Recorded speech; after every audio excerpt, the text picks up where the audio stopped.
start.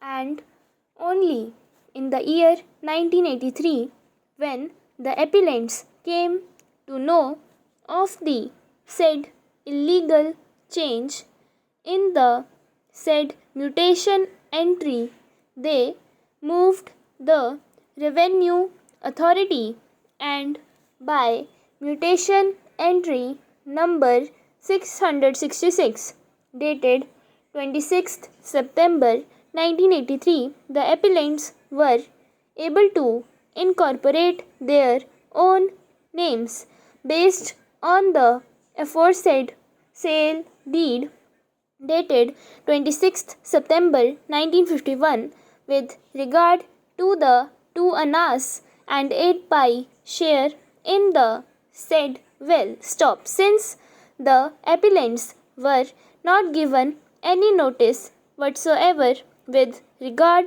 to the mutation entries, the respondents' contention that the appellants ought to have objected does not arise to all at all unless and until proper notice is given to the appellants with regard to the proposed change in the mutation entry.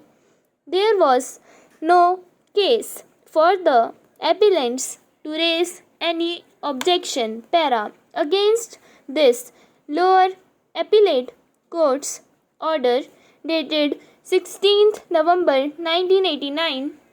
The present second appeal has been filed. The learned counsel for the appellants had raised two substantial questions of law, which mutation entry by itself does not confer any title or legal status with regard to any immovable property, the co-owner cannot claim any order of injunction against another co-owner with regard to the property owned jointly. It is an admitted position that as per sale deed dated 26th September 1951, the appellants herein are the owners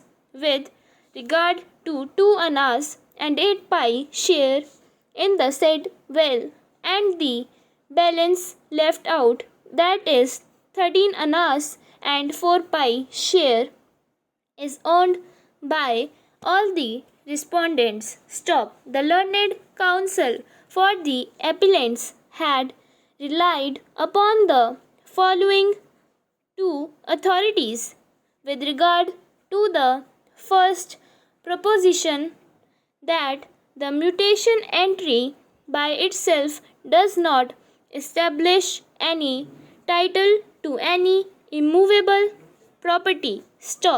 The first authority is State of Himachal Pradesh versus Keshav Ram and others. The apex court in para number 4 has dealt with this issue in a very lucid and clear manner.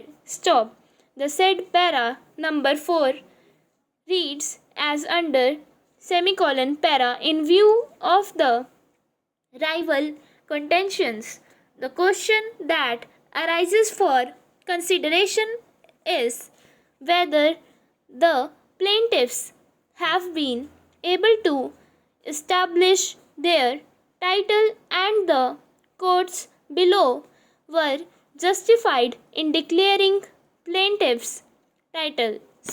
As has been stated earlier, only piece of evidence on which the courts below relied upon to decree the plaintiff's suit is the alleged order made by the assistant settlement officer directing correction of the record of right.